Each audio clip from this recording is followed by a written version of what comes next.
சத்தியம் உங்களை விடுதலையாக்கும். கர்த்தராகிய இயேசு கிறிஸ்துவின் நாமம் மகிமைப்படுவதாக.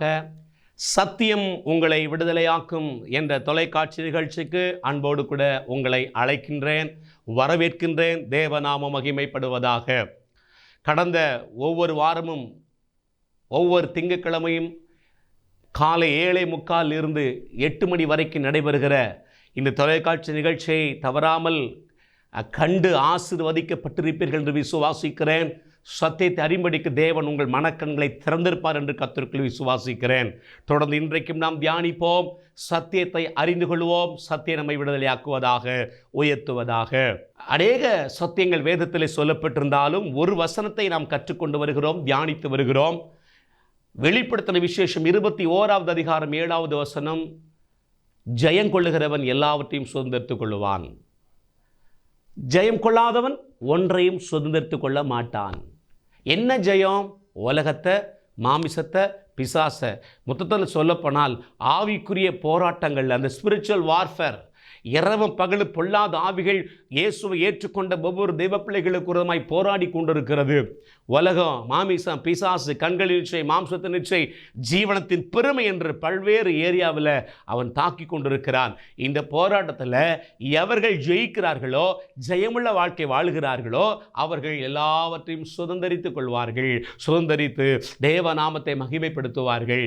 தேவ ராஜ்யத்துக்கு பிரயோஜனமுள்ளவர்களாய் கர்த்தர்களை மாற்றுவார். ஸோ ஜெயமுள்ள வாழ்க்கை வாழ வேண்டும். ஜெயமுள்ள வாழ்க்கை வாழ என்ன செய்ய வேண்டும் என்று தான் நாம் காரியத்தை கற்றுக்கொண்டு வருகிறோம். நிறைய சத்தியங்கள் வேதத்தில் இருந்தாலும் 2 காரியங்களை எபேசியர் 6 வாசிக்கிறோம். 6:10 சொல்லுகிறது, கர்த்தரிலும் அவருடைய சத்துவத்தின் வல்லமையிலும் பலப்படுங்கள். 2வது, தேவனுடைய சர்வாயுத வர்க்கத்தை தரித்துக் கொள்ளுங்கள், எடுத்துக்கொள்ளுங்கள். 5 தரித்துக் கொள்ள வேண்டிய ஆயுதங்கள், 2 எடுத்துக்கொள்ள வேண்டிய ஆயுதங்களை பார்க்க முடியும். கடைசியாக எபேசியர் 6:17 5வதாக நாம் தரித்து கொள்ள வேண்டிய ஆயுதத்தை குறித்து தியானித்து கொண்டிருக்கிறோம். இரட்சண்யம் என்னும் தலை சீராவை தரித்து கொள்ளுங்கள். அதாவது இரட்சிப்பை காத்து கொள்ளுங்கள். ஆண்டவருடைய பிள்ளை, இயேசுவின் பிள்ளையாய் மாறின பொழுது அந்த தேவ பிள்ளைங்கிற ஸ்தானத்தை, அந்த பரிசுத்தத்தை, அந்த இரட்சிப்பை காத்து கொள்ளுங்கள். ஏன்னா பரிசுத்தம் இல்லாமல் ஒருவனும் தேவனை தரிசிக்க முடியாது. நான் பரிசுத்தர் ஆகையால் நீங்களும் உங்கள் நடக்கைகள் எல்லாவற்றிலேயும் பரிசுத்தராய் இருங்கள். இருதயத்தில் சுத்தமுள்ளவர்கள் பாக்கியவான்கள், அவர்கள் தேவனை தரிசிப்பார்கள். இந்த பூமியில் நாம் பரிசுத்தமாய் வாழ தேவன் நமக்கு அழைப்பு கொடுக்கிறார். வாழ முடியாத ஒன்றை வாழுங்கள் என்று நிச்சயமாய் சொல்ல மாட்டார். உங்கள் பிள்ளை 10 கிலோ வெயிட்டை தூக்க முடியுமானால் நீ 50 கிலோ வெயிட்டை தூக்கி வைக்க மாட்டீங்க. பிள்ளையினால் எவ்வளவு வெயிட்டை தூக்க முடியுமோ அதை விட கொஞ்சம் குறைச்சி தான் பிள்ளைக்கு சுமக்க வைப்பீர்கள். உலக மனிதர்களாகிய நாம், பொல்லாதவர்களாகிய நாமே நம்ம பிள்ளைங்க மேலே இவ்வளோ கரிசனையாக இருக்கும்போது நம்மால் செய்ய முடியாத ஒன்றை செய்யென்று தேவன் ஒரு நாள் சொல்ல மாட்டார். அவர் தேவன், அவர் நீதியுள்ளவர், அவர் அன்புள்ளவர். ஸோ பரிசுத்தமாய் வாழ்வது தேவ சித்தம்.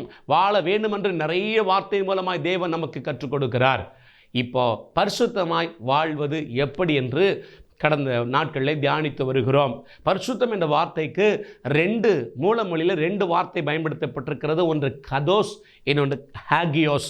இந்த 2 வார்த்தைக்கு என்ன அர்த்தம்னா, உள்ளேயும் வெளியேயும், அந்தரங்கத்திலேயும் மனுஷருக்கு முன்பதாக, வெளியரங்கமாகவும், தேவனுக்கு முன்பதாகவும் மனுஷருக்கு முன்பதாகவும் பரிசுத்தமாய் நம்மை காத்துக்கொள்வது. வெளிப்பிரகாரமாக ஒயிட் அண்ட் ஒயிட் போட்டு அப்படி ரொம்ப பரிசுத்தமாக ஆக்ட் பண்ணிடலாம். ஆனால் அந்தரங்கத்தை பார்த்து கொண்டிருக்கிறார். அவர்களைத்தான் வேதம் சொல்லுகிறது, வெள்ளடிக்கப்பட்ட கல்லறை என்று கர்த்தர் சொல்லித்தார். ஸோ அதுக்காக வெளியே இஷ்டத்துக்கு வாழக்கூடாது. வெளியே நல்ல ஜோரா அலங்கரிச்சிட்டு உள்ளேயும் அசுத்தத்தில் வாழக்கூடாது. தேவனுக்கு முன்பதாகவும் மனிதருக்கு முன்பதாகவும், உள்ளேயும் வெளியேயும், ஸோ அந்தரங்கத்திலேயும் வெளிப்பிரகாரமாகவும் பரிசுத்தமாய் வாழ தேவன் நமக்கு கற்றுக் கொடுத்திருக்கிறார், அழைப்பு கொடுத்திருக்கிறார். வேதம் நமக்கு கற்றுக் கொடுக்கிறது.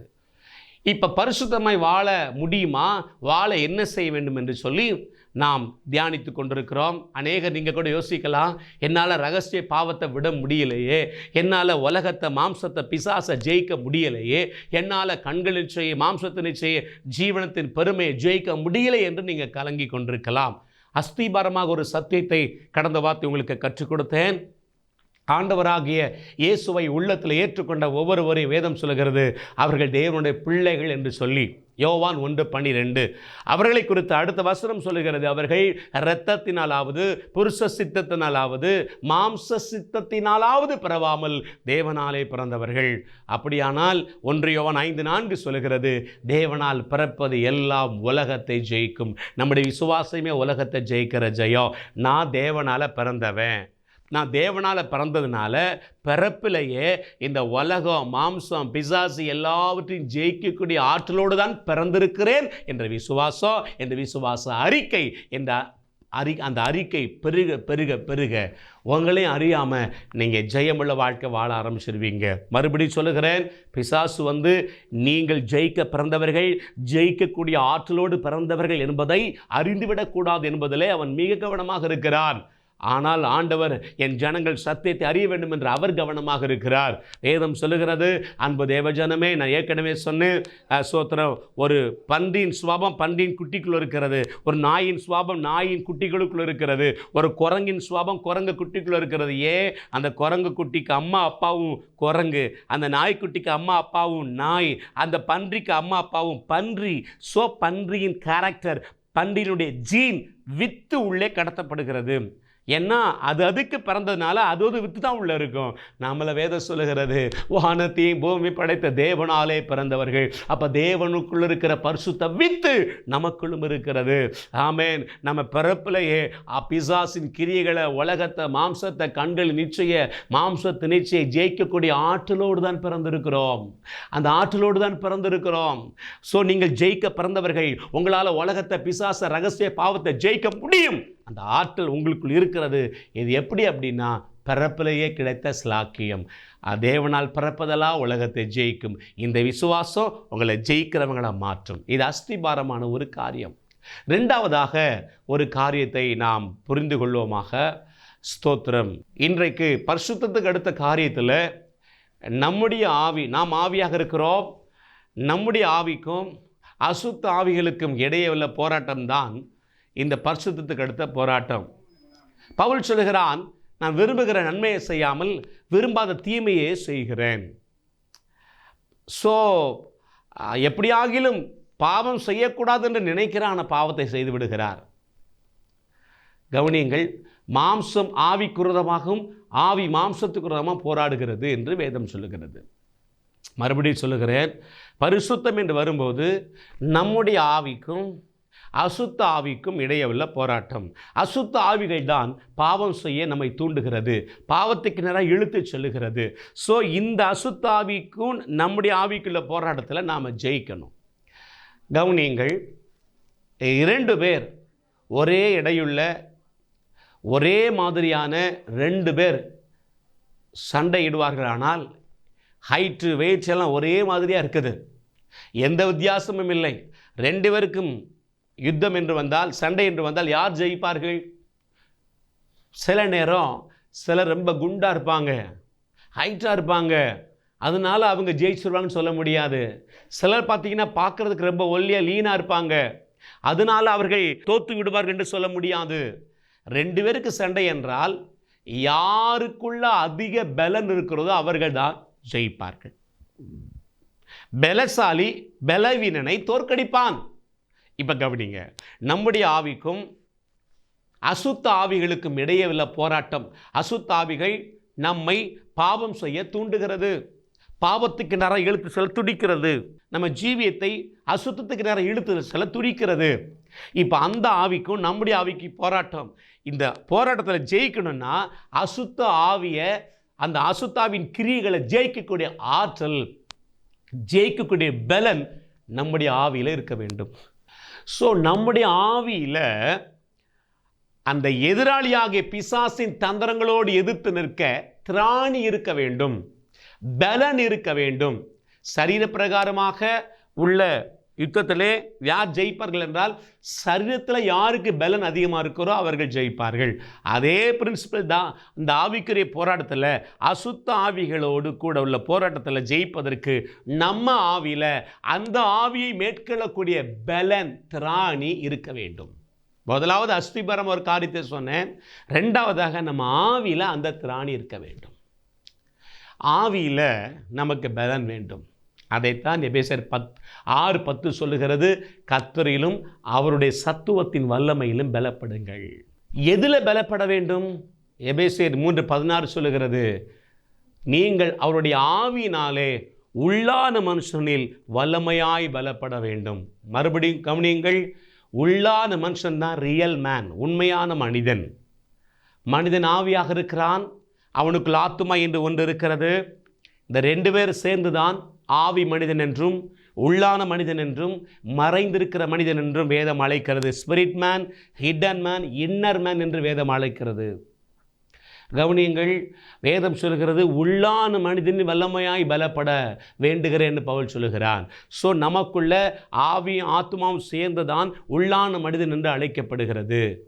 அது உள்ளான மனிதன், சரீரம் புறம்பான மனிதன் என்று வேதம் அழைக்கிறது. இப்போ ஆவிக்குரிய போராட்டத்தில் ஜெயிக்க வேண்டுமானால் உள்ளான மனிதனில் நமக்கு பலன் அதிகரிக்க வேண்டும். உள்ளான மனிதனில் பலனை நாம தான் அதிகரிக்கணும். பரிசுத்தம் என்பது கேட்டு பெற்றுக்கொள்ளக்கூடியது அல்ல. எசப்பா என்னை எப்படியா பரிசுத்தம் தாங்க தாங்க, ஐயா என்னை பரிசுத்தமாக மாற்றுங்க மாற்றுங்க மாற்றுங்கன்னு கேட்டு பெற்றுக்கொள்ளக்கூடியது அல்ல. சத்தியம் சொல்லுகிறது, பரிசுத்தம் உனக்குள் இருக்கிறது. இது அஸ்திபாரமாக இந்த விசுவாசம், இந்த அறிவு, இந்த பேச்சு. 2வதாக நம்முடைய ஆவியில் பலனை கூட்ட கூட்ட கூட்ட ஆமென் சோதனை சாதனையை மாற்றுவோம். எளிதாக பிசாசின் கிரியைகளை ஜெயிக்க முடியும், எளிதாக ஜெயித்து வெற்றியாய் வாழ முடியும். ஆகவே வேதம் சொல்லுகிறது, உள்ளான மனிதனிலே வல்லமையாய் பலப்பட வேண்டும் என்று வேதம் சொல்லுகிறது. ஸோ அன்பு தேவஜனமே, நம்முடைய வாழ்க்கை ஆசுவாதமாக இருக்க வேண்டுமானால் நம்ம உள்ளே இருக்கிற மனிதனில், ஸ்பிரிட் மேனில் பலன் அதிகரிக்க வேண்டும். ஒரு கட்டடம் 500 மாடி கட்டடம், எல்லாரும் பார்த்து ஆச்சரியப்படுகிறார்கள். அதுக்கு என்ன காரணம் நினைக்கிறீங்க? 500 மாடி உயரமாக இருக்குது.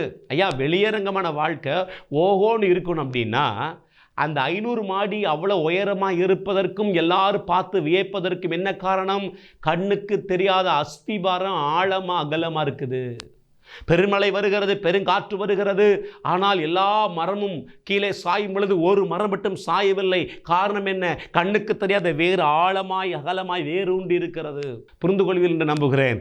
வெளியரங்கமாக எல்லாரும் பார்த்து உங்களை ஓஹோன்னு சொல்லணும் அப்படின்னா, நீங்கள் மலை மேல் உள்ள பட்டணம் போல் இருக்கணும்னா, கண்ணுக்கு தெரியாத இந்த ஆவி மனுஷன் அவன் ஸ்ட்ராங்காக இருக்கணும், அவன் பலசாலியாக இருக்கணும், அவனுக்குள் பலன் அதிகரிக்கணும். இது நம்முடைய ரெஸ்பான்சிபிலிட்டி. சும்மா சாப்பிட்டு தூங்குவதற்காக தேவன் நம்மை அழைக்கவில்லை. இதோ வாரத்துக்கு ஒரு நாள் கோயிலுக்கு போனால் ஆவியில் பலன் வரும்னு நினச்சிடாதீங்க. கண்டிப்பாக போக வேண்டும். ஆனால் 24 மணி நேரமும் அந்த ஆவி மனிதனை, அந்த உள்ளான மனிதனை கவனித்து அவன் பலனை அதிகரிக்க அதிகரிக்க அதிகரிக்க, ஐயா பரிசுத்தம் தாரும் என்ற ஜபத்தை நிறுத்துங்க. முதல்ல உள்ள இருக்கிற மனிதனிலே பலனை அதிகரிக்க தீர்மானம் பண்ணுங்கள். சரீரத்திலே பலவீனம் இருக்குமானால் அந்த சரீரத்தை பலனாக்க என்னலாமோ செய்கிறோம். பல்வேறு விதமான நான்வெஜ் சூப்புகளை குடிக்கிறோம், போர்ன்விட்டா குடிக்கிறோம், ஹார்லிக்ஸ் குடிக்கிறோம், காம்ப்ளான் குடிக்கிறோம், சத்தான ஆகாரங்களை உட்கொள்கிறோம், கீரையை சாப்பிட்றோம், முட்டையை சாப்பிட்றோம், பேரிச்சம்பழத்தை சாப்பிட்றோம், மட்டனை சாப்பிட்றோம். அதெல்லாம் சரீரம் பலனடைய, அதே மாதிரி உள்ள இருக்கிற மனிதன் பலனடைய அதற்கு வேண்டிய ஆகாரங்களை கொடுத்து பலசாலியாக மாற்ற மாற்ற மாற்ற ஈஸியாக ஜெயிப்பீங்க, பரிசுத்தமாய் வாழ்வீங்க. நீங்கள் ஈஸியாக ஜெயிச்சிட்டிங்க அப்படின்னா எல்லாவற்றையும் சுதந்திரத்துக் கொள்வீர்கள். அர்ப்பணிப்போமா? எப்படி உள்ளான மனுஷனின் பலன் அடைவது என்பதை அடுத்த சீரீஸில் நாம் தியானிப்போம். கர்த்தர் நம்மோடு பேசுவாராக. ஜெபிக்கலாம். கிருபை நிறைந்த அன்பு தகப்பனே, கர்த்தராகிய இயேசுவின் நாமத்தில் நாங்கள் உம்மை துதிக்கிறோம். அப்பா, ஜெயமுள்ள வாழ்க்கை வாழ்வதற்கு, இரட்சணியமின் தலை சீராவை காத்துக்கொள்வதற்கு, பரிசுத்தமாய் வாழ்வதற்கு பல காரியங்களை கற்றுக்கொண்டு வருகிறோம். ஆண்டவரே, உள்ளான மனுஷன்ல பலப்பட பலப்பட பலப்பட எளிதாக பரிசுத்தமாய் வாழ முடியும். ஆண்டவர், அந்தகார கிரியைகளை ஜெயிக்க முடியும் என்று கற்றுக்கொண்டோம். நம்முடைய பிள்ளைகள் வாழ்க்கையில் அபியாசப்படுத்தி வெற்றியாய் வாழ்ந்து, ஆண்டவரை ஜெயமுள்ள வாழ்க்கை வாழ்ந்து, ஏசப்பா நீங்கள் சம்பாதித்து வைத்த எல்லா பிளஸ்ஸிங்கை சுதந்தரித்து உங்கள் நாமத்தை மகிமைப்படுத்த உதவி செய்யுங்க. இயேசுவின் நாமத்தில் பிதாவே, ஆமென் ஆமென். God bless you. கர்த்தர் உங்களை ஆசீர்வதிப்பாராக. Pastor S. ராஜேஷ், இயேசுவின் இரத்தக்கோட்டை, நல்ல சமாரியன் ஐக்கிய ஊழியங்கள், 15/272/1, பெரிய செல்வம் நகர், தாளமுத்து நகர் பகுதி, சிலுவைப்பட்டி, தூத்துக்குடி.